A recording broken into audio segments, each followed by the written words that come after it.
Kothari house में पाखी और तोशू पहुंचते हैं। मोटिबा उन्हें देखकर हैरान हो जाती है और पूछती हैं कि वो दोनों यहाँ क्या कर रहे हैं। तभी पाखी रोते रोते मोटिबा के सामने घुटनों के बल बैठ जाती है। वो हाथ जोड़कर उनसे मदद की गुहार लगाती है। पाखी कहती है कि अब सिर्फ मोटिबा ही उसकी आखिरी उम्मीद है। ये देखकर प्रेम, राही और परी सभी परेशान हो जाते हैं और पाखी को उठाने की कोशिश करते हैं, लेकिन पाखी रोते हुए अपना दर्द बयान करती है। वो कहती है कि उसकी अपनी माँ अनुपमा ही उसकी बेटी ईशानी की जिंदगी बर्बाद करने पर तुली हुई है। पाखी आरोप लगाती है कि अनुपमा ईशानी की शादी बंकू से करवाना चाहती है। पाखी कहती है कि एक माँ के लिए उसकी बेटी सबसे कीमती होती है और वो अपनी बेटी की जिंदगी बर्बाद होते हुए नहीं देख सकती। इसके बाद तोशू भी मोटिबा से मदद मांगता है। वो कहता है कि चाहे उनकी अनुपमा से कितनी भी नाराजगी हो, लेकिन इस समय उसकी बहन को मोटिबा की जरूरत है। पाखी भी बार बार मोटिबा से विनती करती है कि वो अनुपमा के सामने खड़ी हों और उसकी मदद करें। मोटिबा पाखी को उठाती हैं और कहती हैं कि वो उसका दर्द समझ सकती हैं। उन्हें अपनी बेटी की याद आ जाती है जिसने कभी ऐसा ही फैसला लिया था, लेकिन वो ये भी कहती हैं कि अब वो अनुपमा और शाह परिवार के मामलों से दूर रहना चाहती हैं, इसलिए वो इस मामले में दखल नहीं देना चाहती। मोटिबा की बात सुनकर पाखी और ज्यादा घबरा जाती है। वो ख्याति से मदद मांगती है, लेकिन ख्याति उसे समझाती है कि अनुपमा कोई गलत फैसला नहीं लेंगी और उसे अपनी बेटी को प्यार से समझाने की कोशिश करनी चाहिए। राही भी पाखी को भरोसा दिलाती है कि वो ईशानी से बात करेगी। तभी पाखी इमोशनल होकर एक ऐसा ऐलान कर देती है जिसे सुनकर सभी लोग हैरान रह जाते हैं। वो कहती है कि अगर उसकी बेटी उसकी बात नहीं मानेगी तो उसके जीने का कोई मतलब नहीं है। वो यहाँ तक कह देती है कि वो अपनी जान भी दे सकती है, लेकिन ईशानी की शादी बंकू से होते हुए नहीं देख सकती। पाखी की ये बात सुनकर तोशू भी घबरा जाता है और उसे संभालने की कोशिश करता है।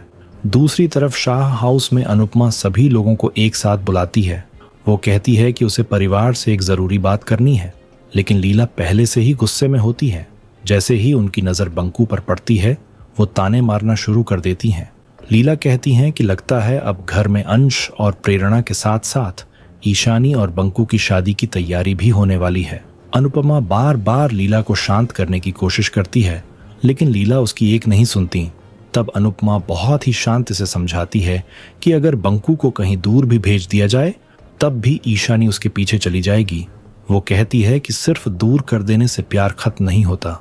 अनुपमा की ये बात सुनकर लीला और ज्यादा भड़क जाती हैं। वो आरोप लगाती हैं कि अनुपमा हमेशा ईशानी का ही साथ देती है।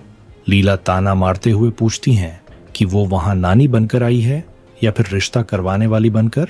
इसके बाद लीला ताने भरे अंदाज में पूरे परिवार से कहती हैं कि सब लोग शादी की तैयारी कर लें, क्योंकि जल्द ही ईशानी की शादी होने वाली है।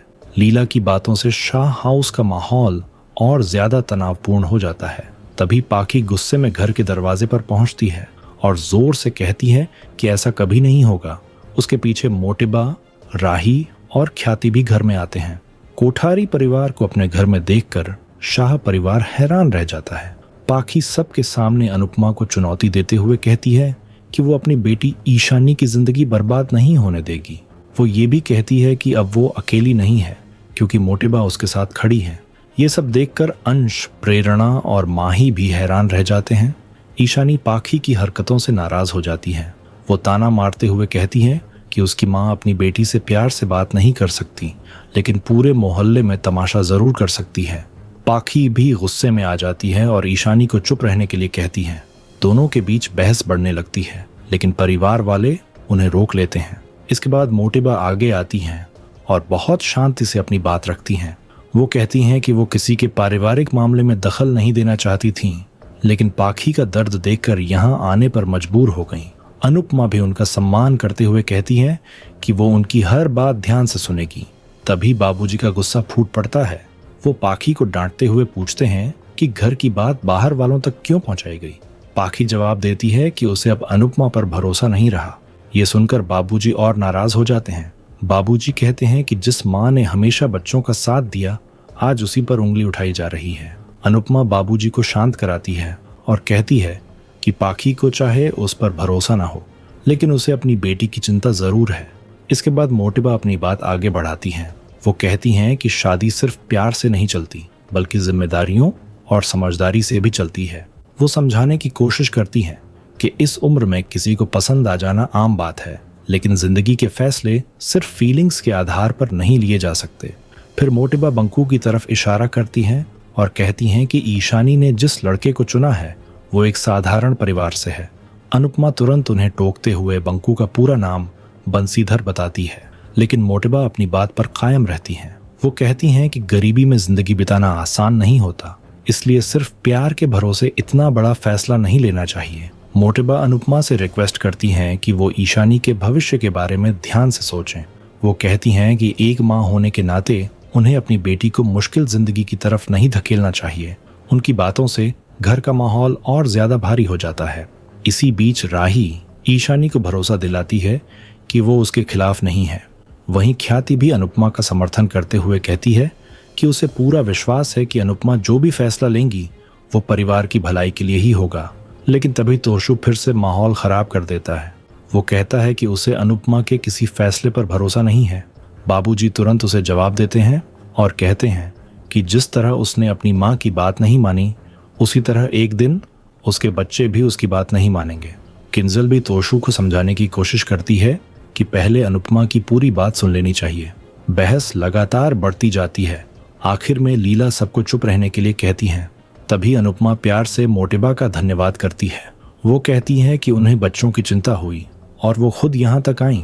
ये उनके बड़े दिल की निशानी है। अनुपमा आगे कहती है कि वो भी दुनियादारी को अच्छी तरह समझती है और बिना सोचे समझे कभी कोई फैसला नहीं लेती। इसके बाद अनुपमा अपने बच्चों की तरफ देखकर इमोशनल हो जाती है। वो कहती है कि राही भले ही उसके पास नहीं रही, लेकिन माही, अंश, ईशानी और परी को उसने अपने हाथों से बड़ा किया है। उनकी हर छोटी बड़ी आदत, उनकी खुशी, उनका दुख और उनके सपने वो बहुत अच्छे से जानती है। अनुपमा कहती है कि ये सभी बच्चे उसके आंगन के फूल हैं। हर बच्चे की ज़रूरत अलग हो सकती है, लेकिन सबको सबसे ज़्यादा प्यार और समझ की ज़रूरत होती है। अनुपमा की बात सुनकर सभी लोग खामोश हो जाते हैं। तभी वो ईशानी की तरफ मुड़ती है और कहती है कि उसके फैसले में प्यार से ज़्यादा जिद दिखाई दे रही है। ईशानी कुछ बोलने की कोशिश करती है, लेकिन अनुपमा उसे पहले पूरी बात सुनने के लिए कहती है। वो समझाती है कि दोस्ती और प्यार के बीच का फ़र्क समझने में समय लगता है। कई बार इंसान किसी के साथ रहकर उसे पसंद करने लगता है और उसे प्यार समझ बैठता है, इसलिए किसी भी रिश्ते को समय देना बहुत ज़रूरी होता है। तभी लीला गुस्से में कहती हैं कि सारी परेशानी की जड़ सिर्फ बंकू है। अगर उसे यहाँ से भेज दिया जाए तो सब ठीक हो जाएगा। मोटिबा भी लीला की बात का समर्थन करती हैं, लेकिन अनुपमा उनकी बात से सहमत नहीं होती। वो कहती हैं कि अगर बंकू को दूर भेज भी दिया जाए तो उससे ईशानी का प्यार खत्म नहीं होगा, बल्कि जिद और बढ़ सकती है। अनुपमा सभी को समझाती है कि अब बच्चे बड़े हो चुके हैं, उन पर जबरदस्ती कोई फैसला नहीं थोपा जा सकता। इसके बाद अनुपमा अपना फैसला सुनाती है। वो कहती है कि वो किसी का पक्ष नहीं ले रही, बल्कि सभी के लिए सही रास्ता निकालने की कोशिश कर रही है। तभी पाखी गुस्से में उसकी बात काट देती है, लेकिन इस बार अनुपमा भी सख्त हो जाती है और पाखी को बीच में बोलने से रोक देती है। फिर अनुपमा ईशानी और बंकू दोनों से कहती हैं कि अगर उनका प्यार सच्चा है तो उसे साबित करने के लिए उन्हें थोड़ा वक्त देना होगा। तभी दिग्विजय भी कहता है कि दोनों को 1 साल का समय दिया जाना चाहिए। इस 1 साल में वो दोनों एक दूसरे से दूर रहेंगे और अपने अपने भविष्य पर ध्यान देंगे। अनुपमा समझाती है कि बंकू कैफे में काम करेगा, अपनी पढ़ाई पूरी करेगा और अपनी अलग पहचान बनाएगा। वहीं ईशानी भी अपनी पढ़ाई और करियर पर पूरा ध्यान देगी।